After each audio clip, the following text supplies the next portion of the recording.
On the road.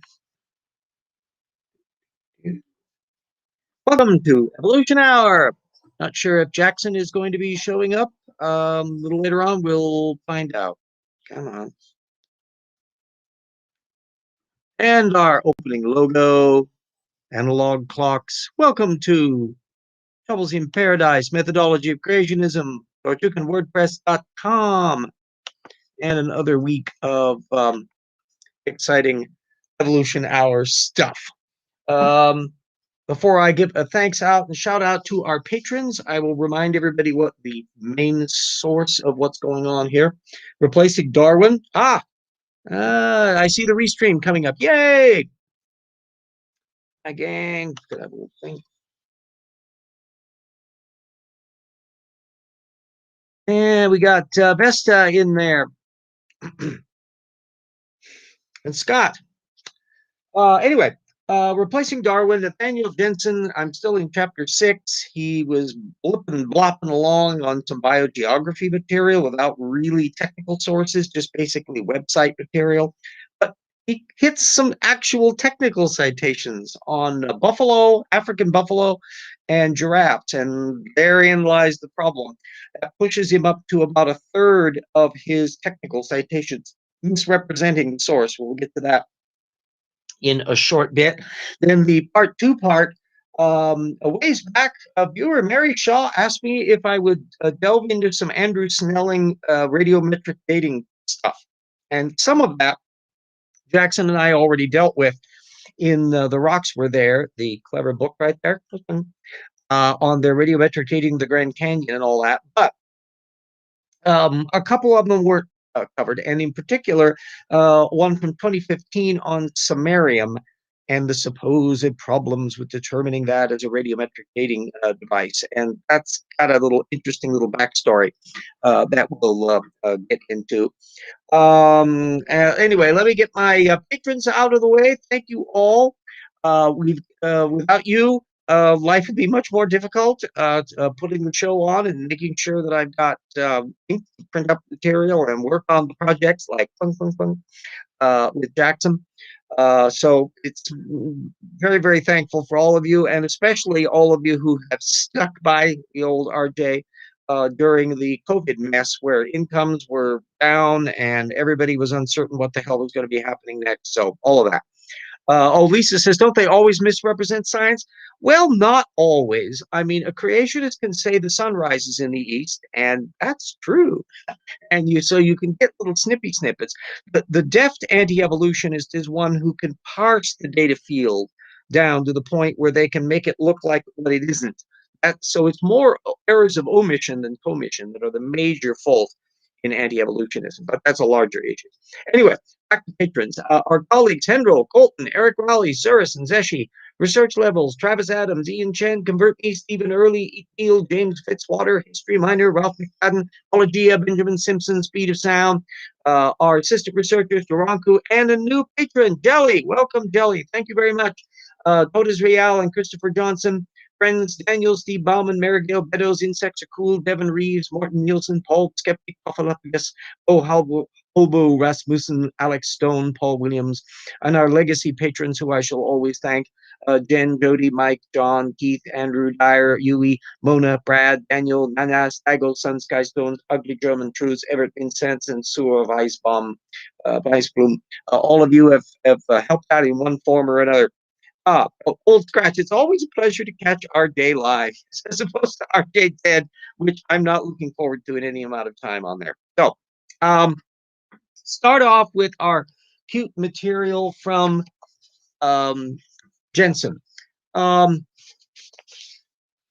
off with a smattering of technical work. A paper by Glansman from 2016 on the African buffalo genome, which I suspect he picked up because it didn't sound much like it was very evolutionary in nature. It's got a genome where they were going through. There was nothing in the abstract that indicated anything obvious that would relate to evolution.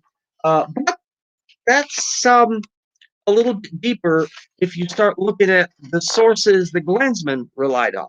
and one of which I'll be putting that into the links as well, happened to be a 2013 paper by Smits, which was an earlier work on the buffalo genome, and it was cited in this new paper just for a trivial detail, the fact that the buffaloes have 52 chromosomes compared to bulls' 30, which was an interesting issue about how one form was related to the other.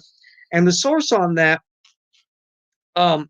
Smith's paper, went into detail that this particular species of African buffalo had diverged from its cousins somewhere between 145,000 and 449,000 years ago, not anywhere within the 12,000 or 6,000 range. So, in principle, buried within this paper was an argument that flew in the face of the creation argument that he was being presented.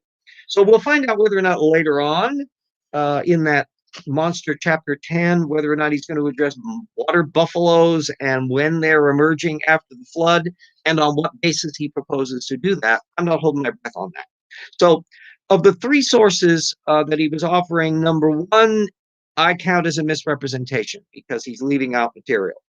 Then he brought in giraffes, which he's been dangling for quite some time. Yeah. Oh, Lisa says, I've never heard them try to address ERVs.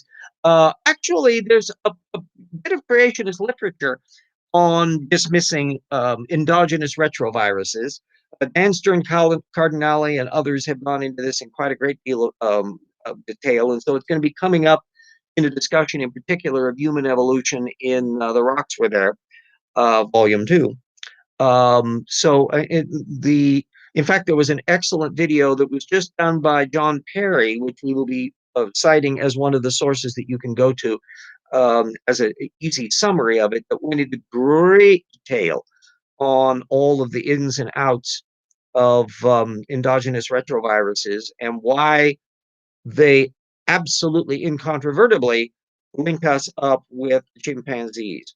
That the odds of having the same endogenous retroviruses popping to exactly the same locations hundreds of times, which is what you'd have to believe, the odds against that are so astronomical that it's literally odds against that are larger than the number of stars there are in the universe. So it's not a very helpful one. Let's hide that now. Oh, Vesta, they're back in another province-wide lockdown. Yeah, everybody needs to be really careful about the next weeks and months because we've got that mutant viruses going around, the newer versions, some of which are targeting young people more than older ones. So that changes the dynamic of the spreading mechanism in schools and colleges and all the rest. So everybody get vaccinated. I'm about to get my little vaccination tomorrow. I'm scheduled for that. Wear your mask when you're outside. We do that here in Washington State. That's just part of our procedures. There are some backsliders who don't do that, but nonetheless, bad dog, bad dog. So we're not out of the woods yet on the pandemic thing.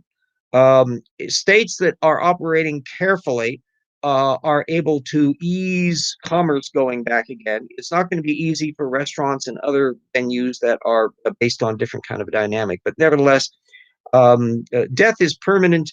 Economic inconvenience is not. Tough, but not quite like that. So everybody be careful on that and don't give up the careful procedures that we've been employing.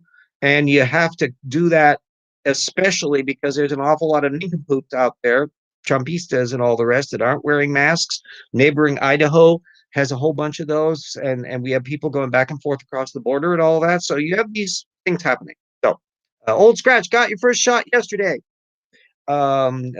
Yeah, Riley says Eastern Washington has a lot of anti-maskers.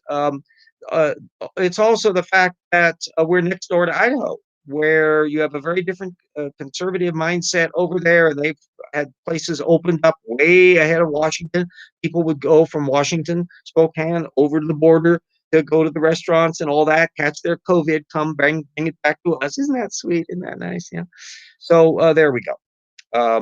Oh, I says I unfortunately live there too. Well, my condolences. Although I have some close friends in that live over in Idaho, and there's a broad diversity. In fact, demographically, it's starting to kind of change. You had an awful lot of hyper conservatives that moved up from the South back in the Rathdrum, Idaho days. Oh gosh, I can't think of the name of the stupid preacher that was up there. But anyway, a lot of Southern racists came up to Idaho under the hopes that it would be a land free for them to breathe clear. And unfortunately, multiple people coming up from California and various other places moving into the thing, and they're not sharing the same viewpoints. And so it's changing the demographics a lot. Yeah, Spokane is just an extension of Idaho. We'd like to think of it that Idaho is just an extension of Spokane. Let's put that into perspective. Anyway, this is what happens on the dry side of the state as opposed to the wet side of the state over in Seattle. Anyway, back to the program that we were supposedly doing. Um, so Jeanson brings up giraffes, bless his heart, and he cites an old 2007 paper on clade divergence. Uh, Again, suppressing information. No mention whatsoever of the fact that the giraffes had originated, the current species have originated by their measurement over the last million years or so. And that, again, is way outside of the time frame that any creationist is going to offer. But then the main thing he was jumping off of was a new paper, fairly new, 2016 by Fennessy, on a contention that the current giraffe species isn't one species, but actually four. And this raised a bit of a little fuss. Ironically, Jerry Coyne wrote a posting, which I'll be putting the links to all that to, saying that this was not a done deal, but he had severe doubts as to whether or not the notion that their amount of they're geographically isolated populations, for one thing, and so they may or may not be incipient speciation. They have slightly varying markers on their skin, which was another variable that was being included for the idea that they were separate species. And although it got a lot of thumbs up from various sources, Coyne was not one of them, and he put a not sure about that one yet. So you can follow up on that. The main thing is that Fennessy went into considerable detail on the evolutionary diversification of giraffids, including the existing species, confirming that even if they're regarded as a subspecies, that variation is occurring within the last couple million years among giraffes. But the giraffe as a group pops up over 28 million years ago, way off of the creationist model, not post-differentiation coming of little short-necked giraffes traipsing down off of Noah's Ark, which is, by the way, the current Ark Encounter version of things, where they want not only giraffes to have differentiated in a short period of time, but for the neck to grow long in a short period of time, because they don't have a long-necked giraffe on the Ark Encounter display. It's a short neck form. A couple of weeks ago, I was discussing that goof up, and Jackson and I alluded to it in the rocks were there in more of the technical detail. And Ben Daly says, "Hey, I'm actually off work for Evolution Hour today. Hi, great to have you, Lamont. Lamont has conducted an awful lot of very interesting discussions, and I've been involved in that as well as a guest on a variety of topics. I was sort of like the pimple on the side while Jackson did a really superb summary of plant evolution on Lamont's show a couple of weeks ago, and it was such a deliciously beautiful summary of all the evidence of how plants have differentiated from a pre-land plant form from the algae. I think the red or green algae, I always forget which one closest related to land plants. And then their mania for plastid incorporation and nested variations and genetic duplications and all that, which has given them a very different route of evolution from us boring vertebrates where we don't have nearly as complicated sex lives as the plants do. Oh, and Lisa for Truth says, how about the equids? The equids. Yeah, the horses. They keep on popping up. They're a useful litmus test, by the way, as to how old the creationist is in the terms of argument. Because if you're looking at modern young Earth creationism of the Todd Wood variety, they pretty much accepted most all of the entire horse evolution sequence. And they, in fact, have an ancestral, not equid horse kind on board the Ark in the Ark Encounter display. So they pretty much settled on that. Meanwhile, scads of creationists are still rushing off of their old copies of Dwayne Gish and the old traditional Kent Hovind style creationism, which has no speciation for all practical purposes and denies that there's any natural lineage between Dinohippus and Mesohippus and all that into the equids. So that can tell you a great deal about what's going on there. Oh, Vanessa says, who are the giraffes' first cousins anyway? Fortunately, I will be putting the link up to that fantasy paper, and they have a whole genealogy structure on that that you can download the paper yourself. It's just a delightful visualization here where they break down the various cousins and the genealogy times and all that kind of stuff. So even independently, Coyne wasn't disputing their phylogeny per se. He was just disputing whether or not they could legitimately be regarded as what we would consider a new species, separate species, because there's such isolation. We don't know that they would actually still not be the same species if you had them breeding together, because if they were closer together. An incipient species, that's entirely possible. So I'll bump over to the material that I've got in. We'll be putting into the linkages for everybody that wants to follow up on that part.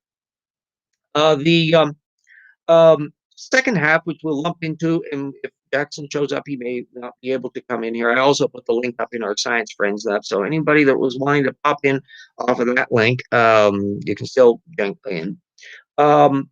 On the Snelling radiometric dating thing. This turned out to be kind of an interesting thing that I had been punting downstream because I had a whole bunch of other stuff that was coming in online. And so even though it was brought to my attention some months ago, I'm now getting around to the point of putting it up. And it turned out to be serendipitous because Acts and Facts, the very latest issue of the Creationist Acts and Facts from April 2021, happened to have a thing on this, one of the issues that was functionally coming up in relation to this radiometric dating part that related to this 2015 paper by Snelling.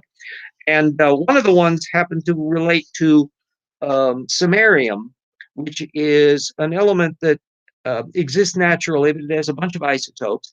And it was intriguing that Snelling was only referring to samarium 147, which is not the one that's actually relevant to an awful lot of dating issues, because unlike samarium 146, which has a half-life like 60 million years, and which means that very little of it is left because it's decayed away since the formation of the solar system from its original formation in stars. The other 147 has a really long half-life of like 106 billion years. And Snelling is riffing off of this issue about how do they determine the half-life of this? Well, if you think about something that's got 100 billion year half-life, not much of it's decaying at any given time. And therefore, trying to put your little counter in, and here it go, click,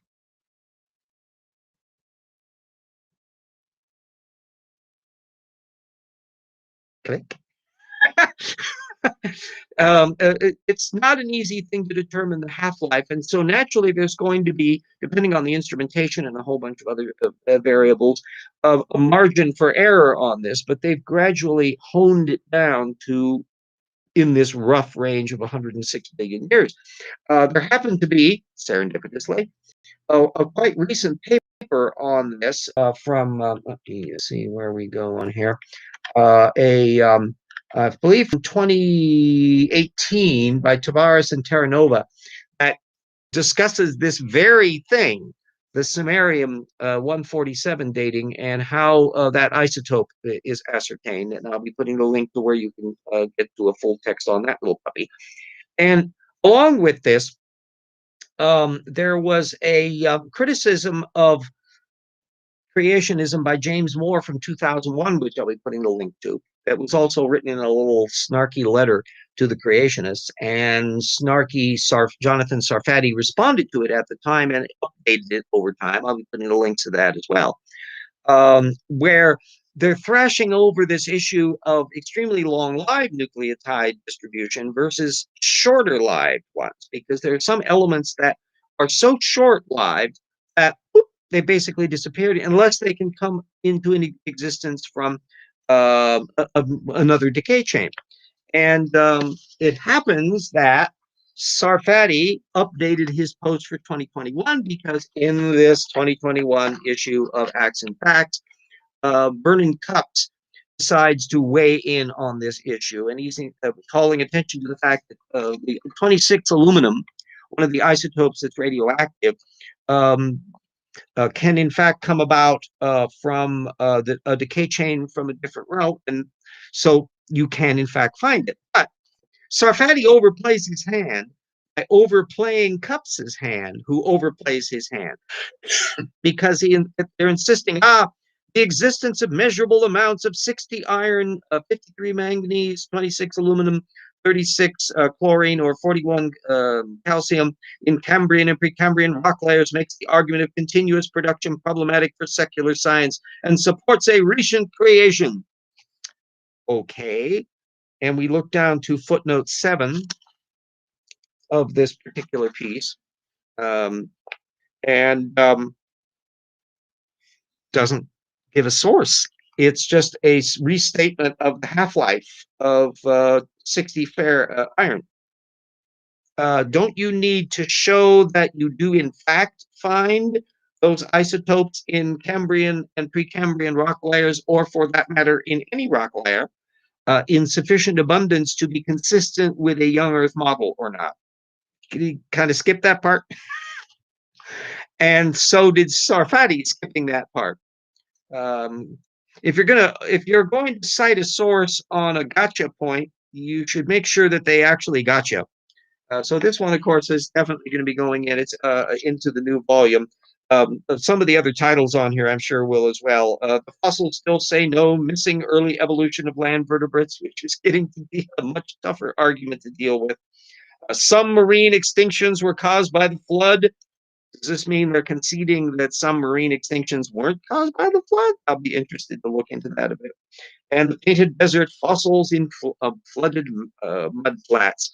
I've been going through the great sorting, I call it here, which is preparatory to getting everything organized for the new book. The piles of material that I had in my basement that involved mainly the material from about 2005 down to 2010, that much of which didn't get into my reference bibliography, but a lot of it related to subject matter that's going to be touched upon in that. But a lot of it wasn't in the bibliography, so how do I know what's in there? So I've had to resort through all of that material, and I've been triaging that to figure out what's going to be going into the box for their volume 2.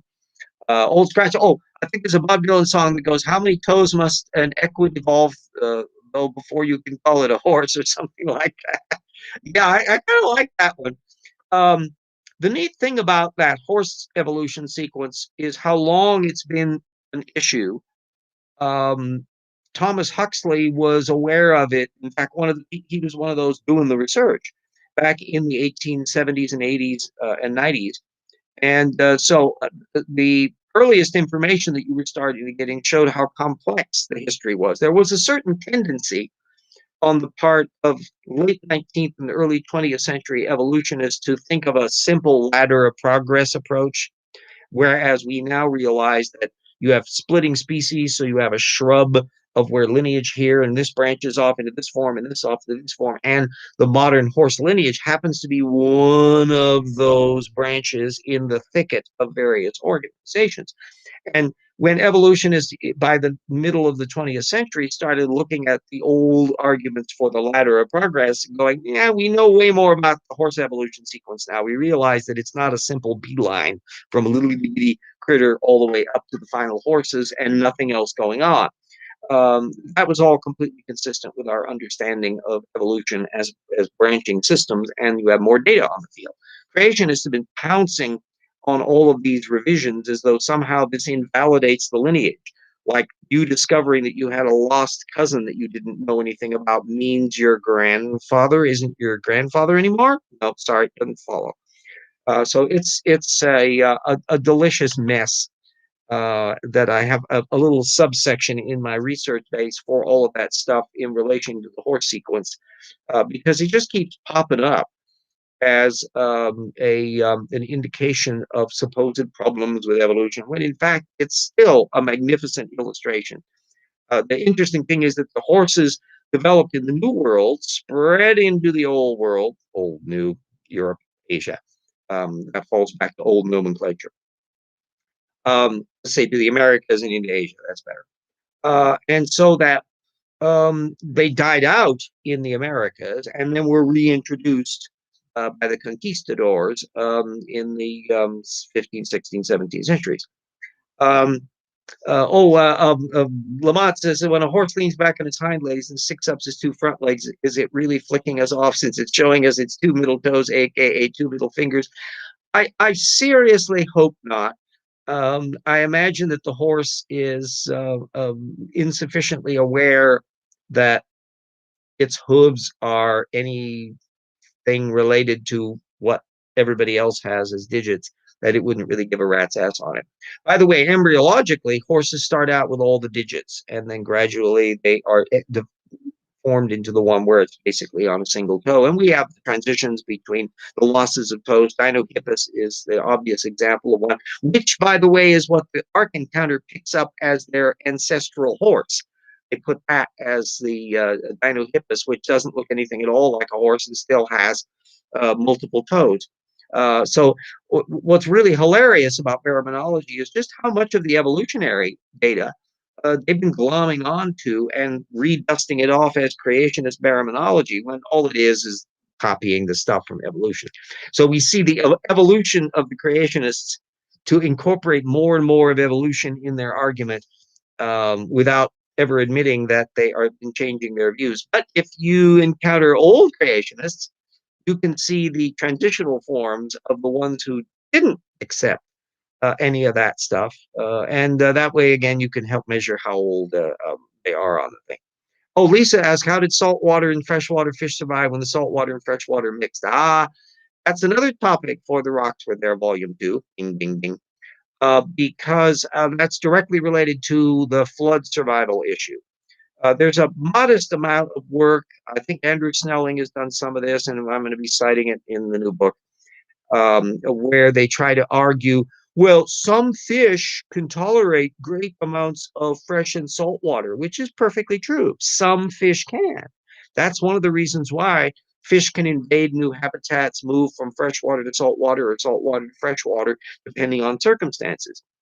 But most marine critters are not that open, that they are adapted to saltwater, or they have come to be so adapted to freshwater that they cannot exist in any other context. And needless to say, the creationists just don't mention them. They just leave them out of the equation. See, remember, they're not claiming that Noah set up an aquarium in the ark, or certainly not a lot, so that they could preserve stuff on board and then dump them back in the water after the water was received. As with insects, all the marine creatures are kind of assumed to be on their own and during the flood. So they have to kind of ponder what was going to happen to them, but they don't. So you don't see a systematic discussion of the various taxa and try to figure out, well, where were they during the ark and how did they interact and all of that. Old Scratch also asked, how did the land plants grow back after the flood since all the earth would have been salted? That just makes it worse. But there's, even without the salting aspect, you've got the fact that according to the flood, everything on the earth was obliterated. So where is the olive tree coming from that the dove goes out and picks up in the narrative? What? Somebody pull a little extra arc over on the horizon and preserve the olive trees? Where did they come from? And it's because the story doesn't make sense. It's incoherent. It's a cartoon from the mythology that they could easily think, oh, well, a terrible flood came along and destroyed everything. Well, the people who wrote the story didn't know there was a bigger world. And it was still there, though. And this is what makes the arguments from Andrew Snelling and Todd Wood and all the rest about post-flood dispersal issues so hilariously incompetent, is that they have to account for how come the critters that we can see where they are now and have a fossil record that can be traced back, presumably pre-flood. That's why we can see the fossils. Doesn't show a radiation out from where Ararat is supposed to be, or wherever they want to have the arc come down, and a differentiation in that mode. It's a terrible mess. And the fish example, and with marine creatures, you've not only got fish, but you have all the shark bunch. You have little miscellaneous groups like the now miscellaneous like coelacanths, but they were a much more diverse group that we can see in the fossil record. And even the earliest fish groups, placoderms and all the rest that were going on in the Devonian. And then you got all those marine reptiles, the plesiosaurs, the pliosaurs, the ichthyosaurs, the mosasaurs, huge range of marine taxa that and marine crocodiles to boot that developed in the Mesozoic, going extinct as the ocean systems went through a big pre-KT extinction as the Deccan traps were acidifying the atmosphere and ocean sulfuric acid and stuff that was coming off of all of that. It's an intricate paleoclimate stuff that's going on there. Old scratches. Brando has electrolytes. It's what plants crave. Yes, let's not go into plant craving here. And plants, although, are yet another example, because all of the endemic plants, I've mentioned this in previous episodes, potatoes, corn, rice, all of the various things that are endemic to particular hemispheres and nowhere near where you have an error at. How did they get there? And how did the people get there? And how did the animals that went along there get there? You can turn it into a cartoon, simplify it. You can imagine that there were maybe zones where there were like lakes and places where things lived. But unless you personify it and say, well, okay, what did this look like? What lived there? Commit to it.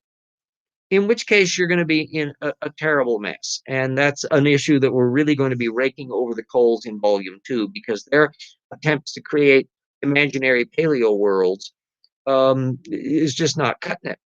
It's nonsense. Ichthyosaurs, how to spell? Yeah, there's a Y in there. I think right after the TH, you stick a Y in there. Let me see if I can spell it. Ichthyosaur. Whoops. I'm not used to the laptop. I keep on hitting the caps lock and stuff. Ichthyosaurs. I think that's the spelling. To the article where they said the asteroid might have helped with the rise of the rainforest. Yes, that also will be alluded to in Rocks 2. The main point, it relates to a topic I call extinction pulses. Boop, boop, boop, boop.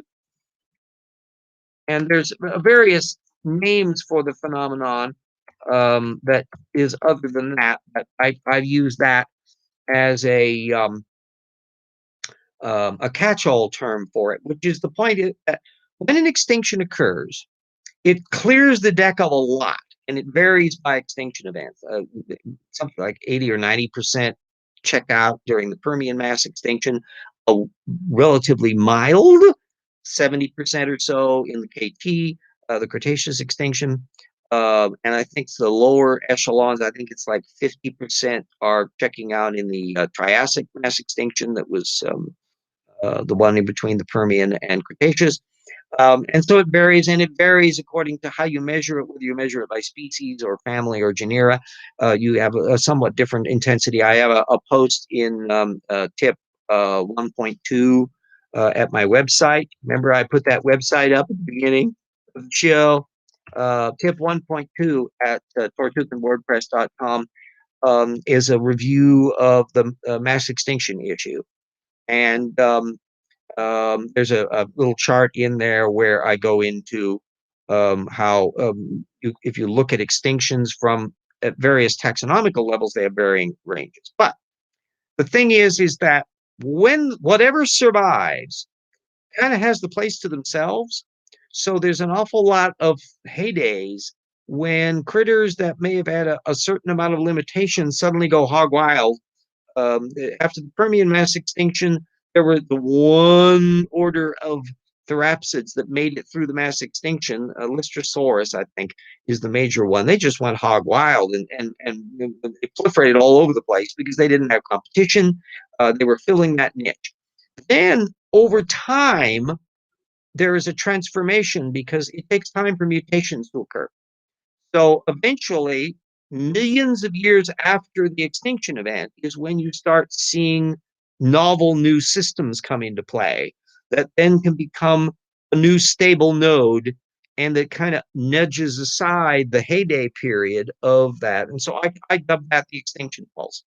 And it runs a variety of things depending upon the extinction and depending upon the taxa and the location. But as a rough rule of thumb, yeah, 20 million years or so to refill the bathtub of diversity up to the point of where it was before. And the plants are going into that same mode. The plants are relatively resilient in many respects. Their seeds can survive all sorts of delays before they go into reaction again. And so there's a different dynamic that goes on between them and the vertebrates. But the main argument from this new paper, and I can't remember if it was in Science or Nature or PNAS, one of the um, argues that they have done a detailed analysis and to show that the one of the features that millions of years down the road comes into play is a new dynamic where the kind of tropical rainforest that we're seeing, and the climate was already becoming less more temperate as the continents were shifting around and climate was going on there, to where the pre-Mesozoic or the Mesozoic climate was different from the way it was in the Triassic already. And you start seeing an awful lot of the taxa that are going to be dominating the later world coming into play. You have more of the orders of mammals and birds, although only the ornithines managed to make it through the extinction event. You have a much more similar to things. One of the things that was cleaned out with all of these marine reptiles is that the Tethys Sea was like fisherman's paradise without many major predators. You still had sharks knocking around, but it's in that period after the KT that you find the development of whales. Cetaceans start doing their thing because they have a place to themselves and start adapting in wide variety of ranges and then become a global phenomenon because they can swim in a relatively short space of time. It's like 5 or 10 million years. Short. 5 or 10 million years is the time from the chimpanzee divergence to us. So let's not bendy around. Ooh, only 5 or 10 million years. Yeah, I'm not ridiculously familiar with all the little ins and outs of salmon, and my understanding is certain varieties of trout are actually a variety of salmon, or vice versa, on my side of the fence, the Pacific side. And so a lot of it is relating to what nomenclature is what. People have gone by just personal appearance and morphology rather than the genetics, and so the systematics has changed quite a bit on that. Do do do do.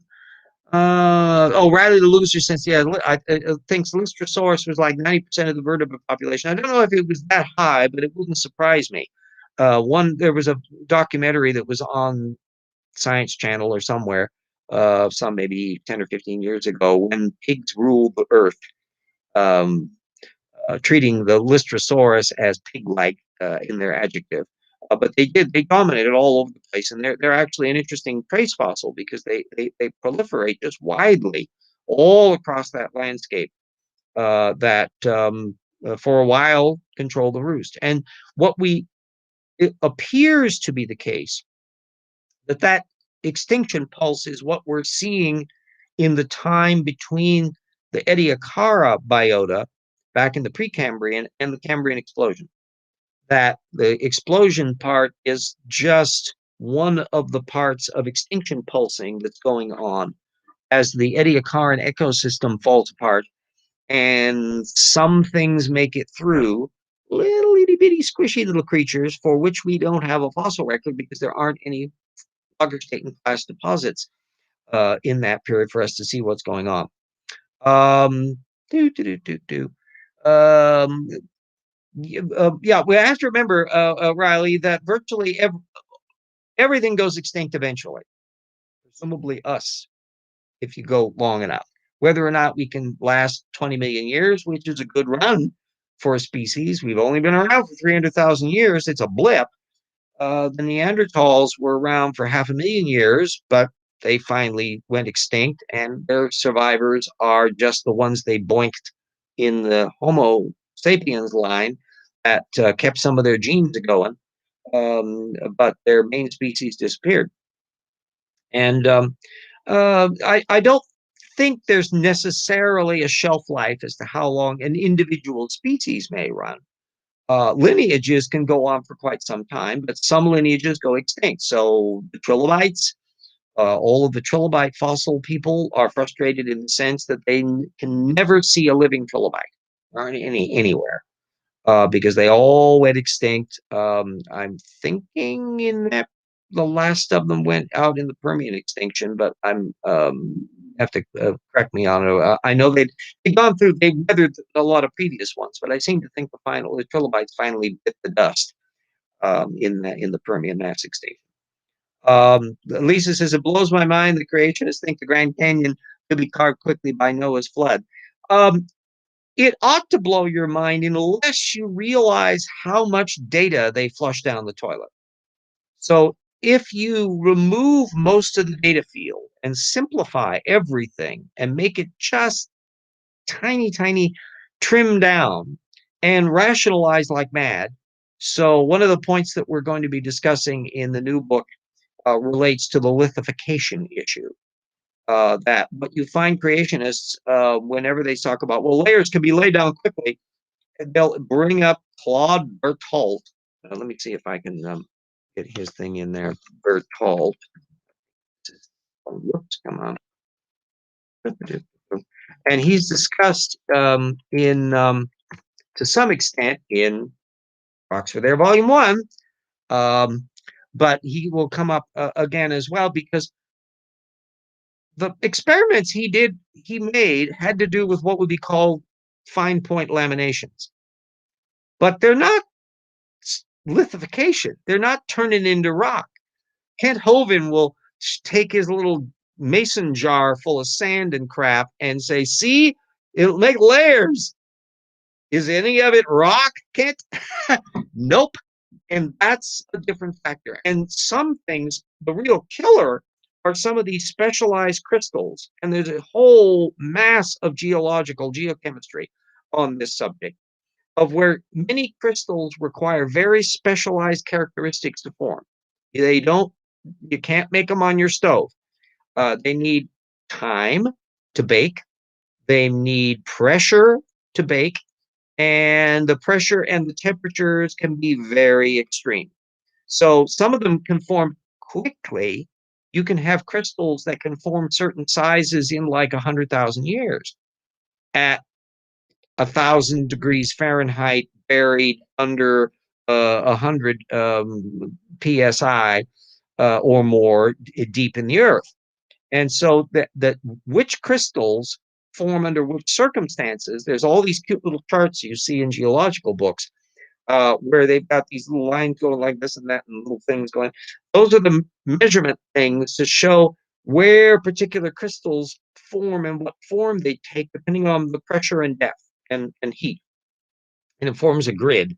And so they can specify things about where a particular crystal was when it formed, independent of how old it was, under those circumstances. And if you start looking through all the examples of these things and try to find out how many creationists bothered to incorporate them into their models, ooh, those things don't match. And we get a great deal of change. That's another one that's Scratch brings up. I love that sharks existed before trees. Yeah, at least the trees that we're familiar with. You find giant lycopods and all of that that had 80, 90-foot things, but they're not the trees we're familiar with, the sequoias and oaks and all of that. That's a later development. And I don't know how anybody, well, let me preface that. I do know how anybody could look through all of that history of life and see all the transformations that are taking place over time and reject it by either doing what young Earth creationists do, which is to compress the time frame and let everything squeeze out to where they have a little teeny cartoon version, or you just don't bother about all of that. And so old Earth creationists and intelligent designers are vaguely aware that there's been a transition of things over time, but they don't really worry about it. You don't see Steve Meyer doing an extensive discussion of the history of plants from the intelligent design perspective. I'd love to see Richard Buggs, who is a plant biologist and flirting with the intelligent design movement. Again, Jackson and I discussed a big chunk of collaboration that Buggs did with Paul Nelson on orphan genes in Rocks One. And you get vaguely designy sounding things in his various tweet posts and the like. How far off of the gangplank he's ever going to jump on this, or whether he does, I don't know. We'll see. He's a formidable person. I mean, he's a major scientist in that area. So he still publishes material. It pops up every year on plant research collaboratively. But he kind of keeps whatever anti-evolutionary elements there are to it pretty much under wraps. And whether or not that's going to stay the case, or whether he comes clean and says what the hell he thinks, I don't know. We'll find out. Old Scratch says, didn't know how many different species of trilobites there were. Some are very intricate. Oh, yes. The trilobite lineage is gigantic. And I can't remember how many major families and orders there are, but they're enormously diverse. The reason we know as much about them as we do is that, like shellfish and others, they molted. So what you mainly see as the fossils are their carapaces that have been discarded. But they had some of them, presumably for either sexual display and or predator evasion. Many of them had just these incredibly complicated spikes and things sticking out of them, which presumably made them a little harder to munch as they were crawling along the seafloor. The extent to which they were good swimmers, I'm not entirely sure. I'd have to ask a trilobite expert as to how whether they were regarded as good swimmers or not. But because there are none of them existing to give us clues about what's going on in their genetics, that puts a damper on how to understand their positioning in things. They're regarded as arthropods. So they're in that grouping, and you can do inferences based on morphology and developmental processes that suggest where they're branching off of what. But boy, it would help an enormous bit if you had a living one to be able to look at the genes. We don't have that. Oh, Riley says he knows how. Now he knows how the dove got the branch from the olive trees. The tree swam. There, see, if you think biblically, you can deal with that. But remember, we've got those fast sprinting magnolias and rhododendrons and all that, those flowering plants that are racing up so that they can be drowned in the upper deposits to fit the flood model, even though they've been around during the Cretaceous period. No, all of this, if it sounds ridiculous and cartoony, it's because it is. And whenever you look at the creationist literature, which If you follow up on the various things that I've been linking in here, you'll be bumping into it. You can subscribe or access most all of the creationist literature directly. Answers in Genesis and ICR and all that post their stuff online. So all their technical papers and the various public articles that they do for more public consumption and all that, boy, it's all there. And all you have, if you are ridiculously time on your hands, you can go and download that stuff and investigate any one of the various topics that they deal with. Very little of the apologetics is novel. Huge swaths of it is just retreading the same arguments over and over and over again, under the supposition, I suppose, that if you repeat it long enough, you can just wear down the opposition. And that's why radiometric dating and there's no transitional fossils, you get that over and over and over again. And you have a series of point people. Demographically, structurally, I pointed out that before that the intelligent design movement differs notably from young Earth creationism in that the primary fact claimants in young Earth creationism are not the ones that write a lot of their day-to-day apologetics. So you have a different bunch of people, Brian Thomas and Elizabeth Mitchell and that, who do the regular columns.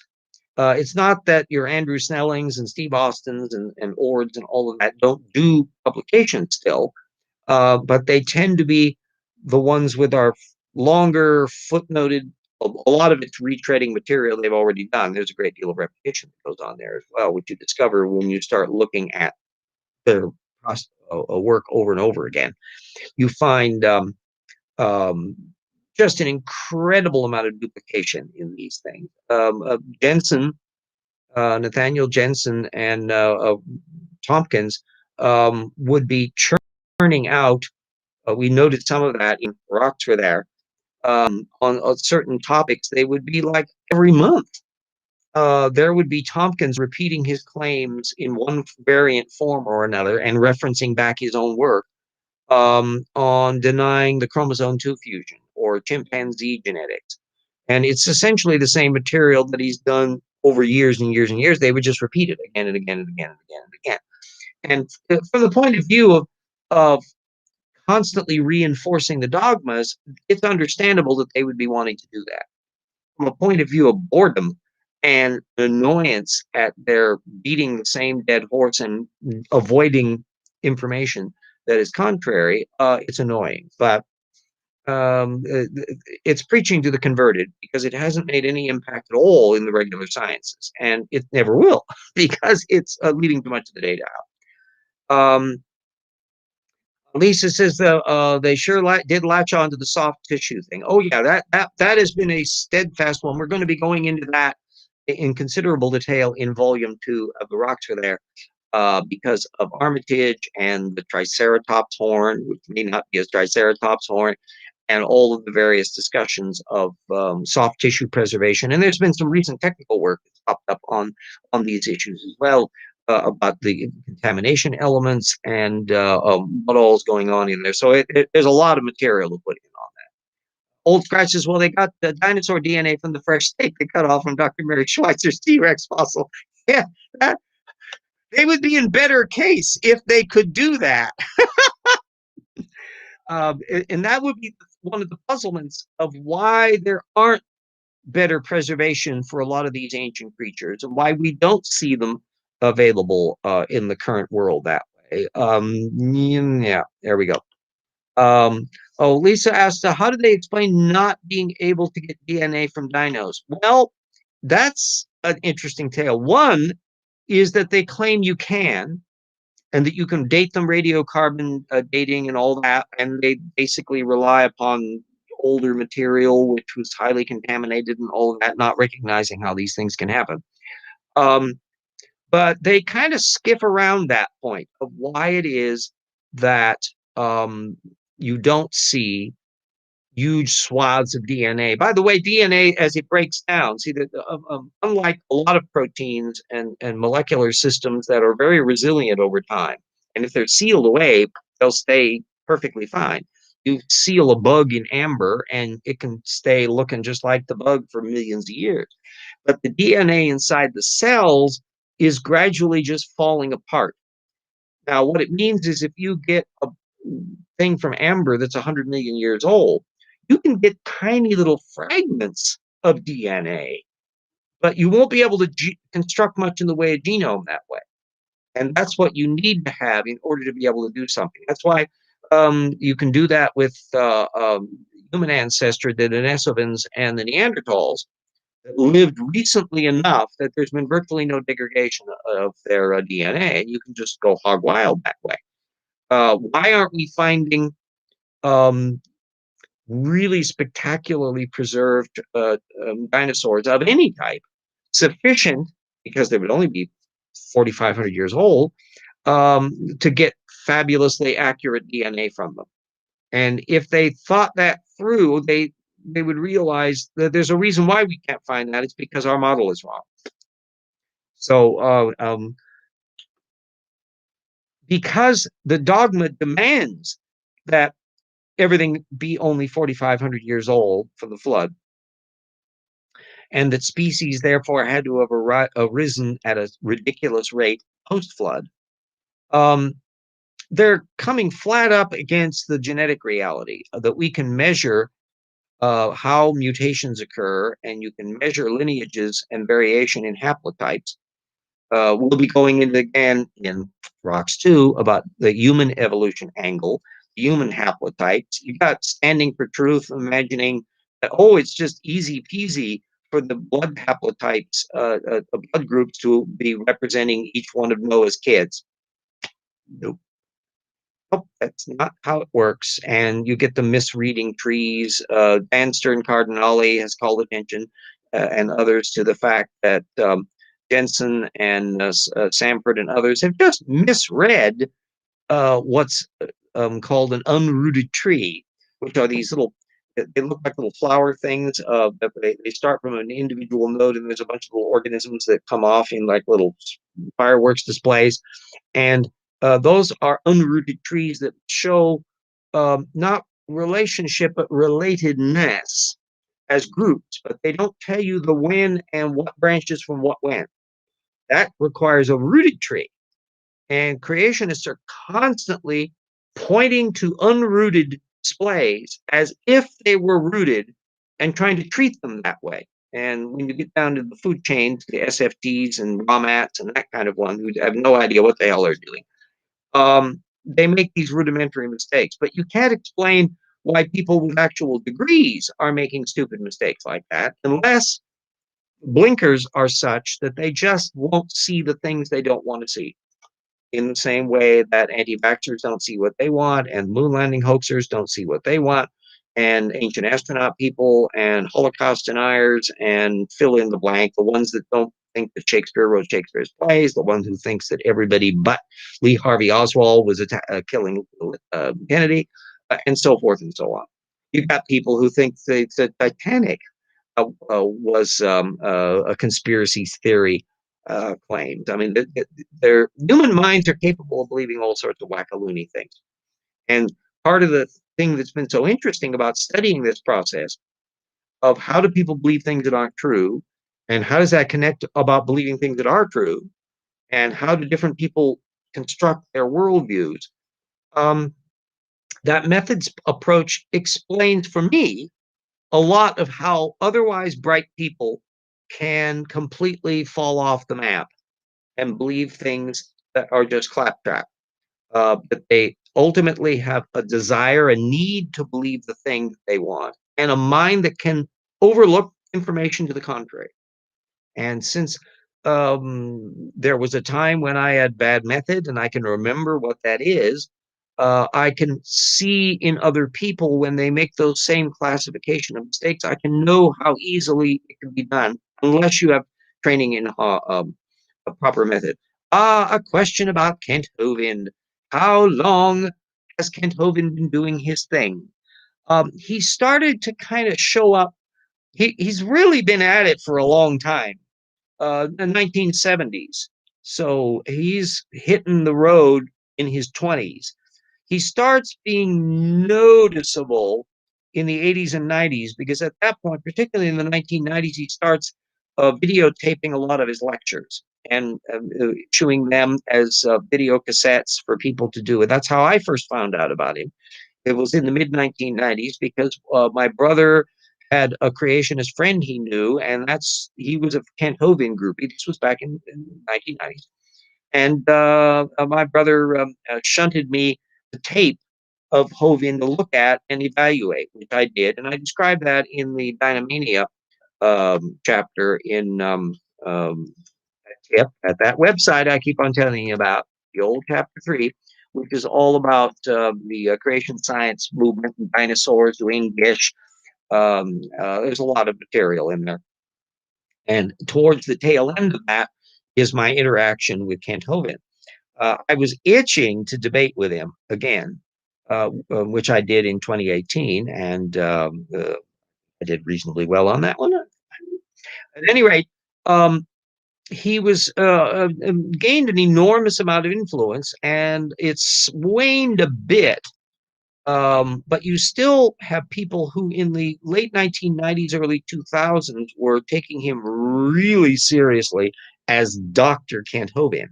This included the late Phyllis Schlafly, whose son founded the Conservapedia website, which you may have bumped into at one point or another.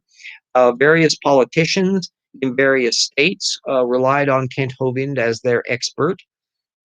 Because his videos, both on the old VHS cassette thing and then on DVDs and now YouTube, metastasize and spread all over the place, Hovind has an enormous reach in terms of people who think Kent Hovind knows what the hell he's doing. And almost anybody that starts interacting on social media will bump into lots of people who will say, "Have you heard of Dr. Kent Hovind?" And there's an example, Dr. Dino. He's telling you what the facts are, and that some of these people are in other countries. There's a fellow, I think he's from Africa, a preacher in there, and he was riffing off of Kent Hovind stuff. So he's had an enormous amount of influence, way beyond any credibility he has, even in the creation science movement, because virtually no creationist at the Andrew Snelling level, at the ICR, AIG, professional PhD, footnotey level, nobody references Kent Hovind. He is non-existent. He's absolutely poof, nothing. But go down to the raw mat level, and the standing for truth level and the Nephilim free level, and you get an awful lot of stuff that riffs off of that, just as Kent Hovind riffs off of Walt Brown. The fun point with Hovind is to see what's new in his argument versus what's old. So there are an awful lot of tropes he's been running for decades with virtually no change. And they pop up like little bad pennies. Even in the debate that he had with me, he was trying to bring up the damn shrinking sun issue. That's one that he's been putting out for a long time. One that he kind of waffles around is the Archaeopteryx is a hoax thing, which he pops out every once in a while and then forgets he has done it and pretends as if Archaeopteryx isn't a hoax and then comes back to it again. But because Hovind is entirely a parasite, he is copying material from other creationists. And so the fun part is to see who he's copying from. And he's very credulous. We will be discussing in the new book a bit about Unyate Man. If you look this one up, it was the late 1990s, and there was a deliberate hoax that was put out about a dinosaur velociraptor type that had killed a human being, and there's the fossils that they found on the thing. And it was all done. I even think they did it in April for April Fools. But at any rate, it was deliberately designed with names and things to excite your disbelief that if you've thought about it, there must be something fishy with this story. Kent Hovind bought it and accepted it and ran with it for a while. And he just has no standards whatsoever. And yet there are millions of people.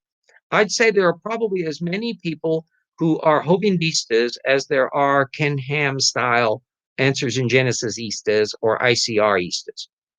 And whether or not this is going to continue and how long it will continue will be an interesting little demographic phenomenon that we'll be watching.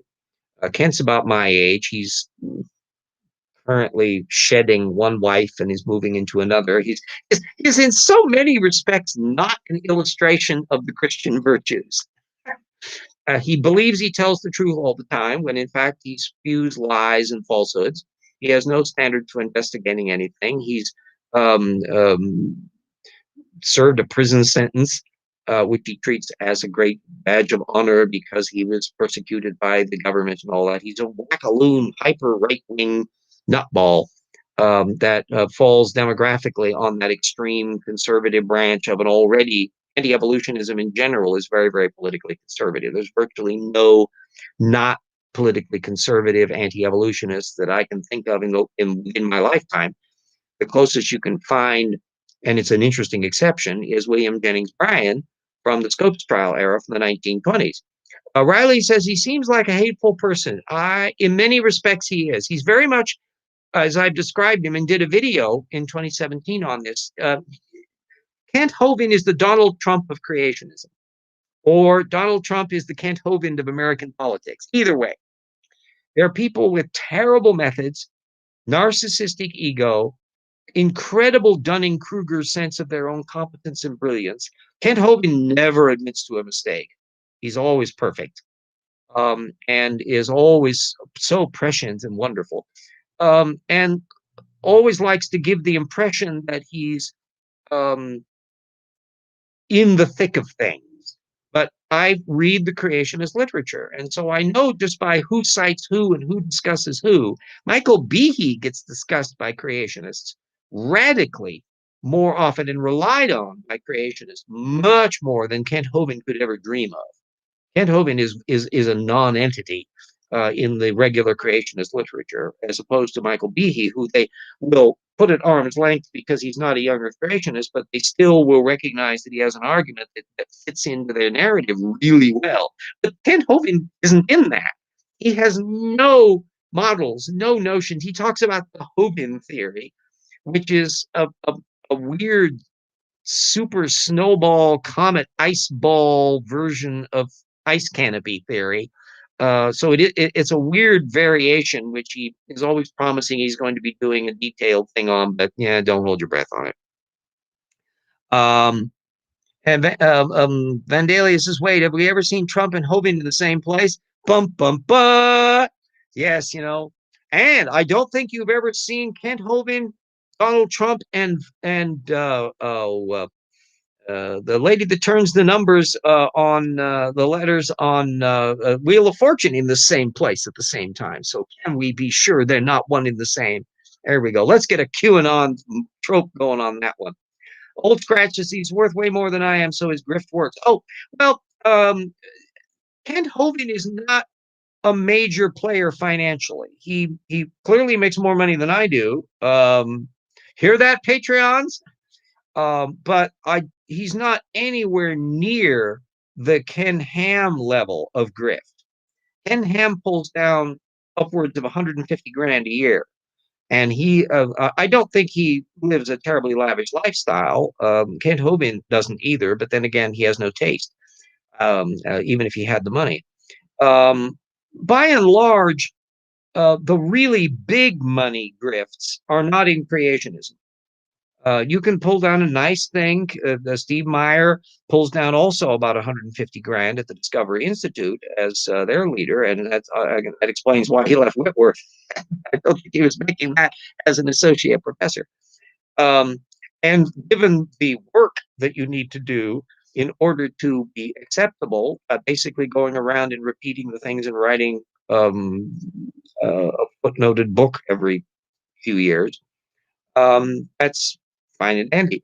But the really big mega bucks tend to be made by the more blatant creatures. They can rake in tens and 20 millions a year, and they're the ones with the private jets and the big mansions and all that kind of stuff. I think Tony Perkins probably rakes in more money than Ken Ham does. And then of course your Alex Jones types and all of that, they and President Trump. So the political grifting is probably more lucrative than people who are going to try to make their thing on the created trilobites. It's not as resonant. And we can even see that in Trumplandia, even though Trump's voter demographic is heavily skewed to creationists. There was no discussion of anti-evolutionism during the Trump administration. Now, whether or not it would have come up in a second Trump term and had Betsy DeVos stayed on as Secretary of Education, whether or not that might have gotten around to it, but they were far more obsessed with getting vouchers and breaking down public school in the generic sense. They weren't really making a big deal about evolution, so it literally didn't come up as a cause celeb anytime during the Trump years. And so that gives you a little measurement of what hot button issues: abortion, conservative court appointments, gun rights. Those are the things that were the real hot button items in Trumplandia, and evolution didn't make a cut on that one. Kenneth, I think I'm thinking Kenneth Copeland Riley on that. I think that's the preacher, Kenneth Copeland, rather than Keith. Joel Osteen. I haven't studied a lot of Joel Osteen. I haven't studied all of the players in there. It's an area that flows over time. One thing, if you study it over a long period of time, is that the mighty fall at one point or another. So Jerry Falwell Jr. has gotten into trouble. You have a long, almost yearly examples of some preacher who screams bloody murder about gays, and then they get caught in the stall with a hustler or something. And then we're trying to find out what the heck is going on with Matt Gaetz.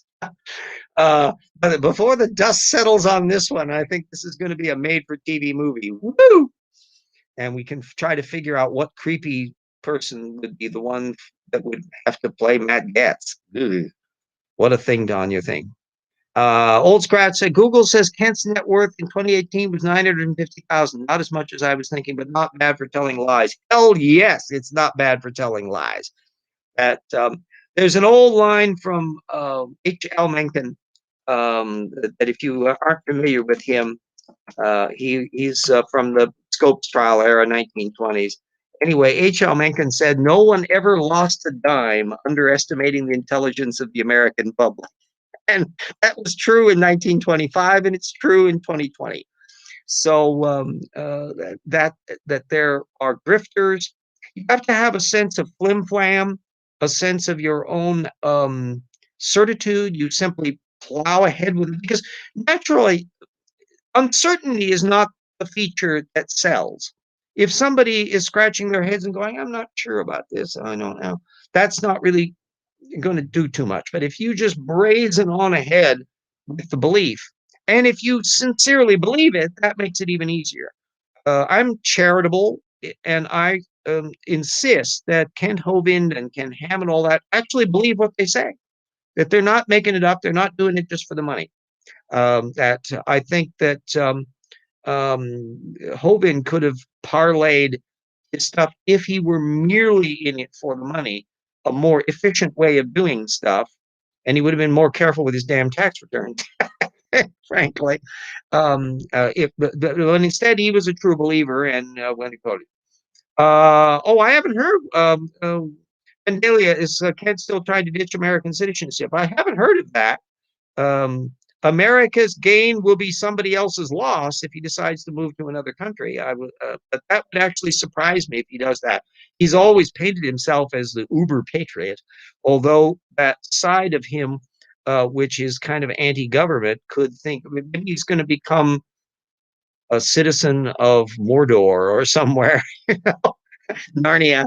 Does Narnia have an ambassador? Maybe you can find that and go to the consulate. Lisa says, "Yes, I knew having baggage was a bad idea."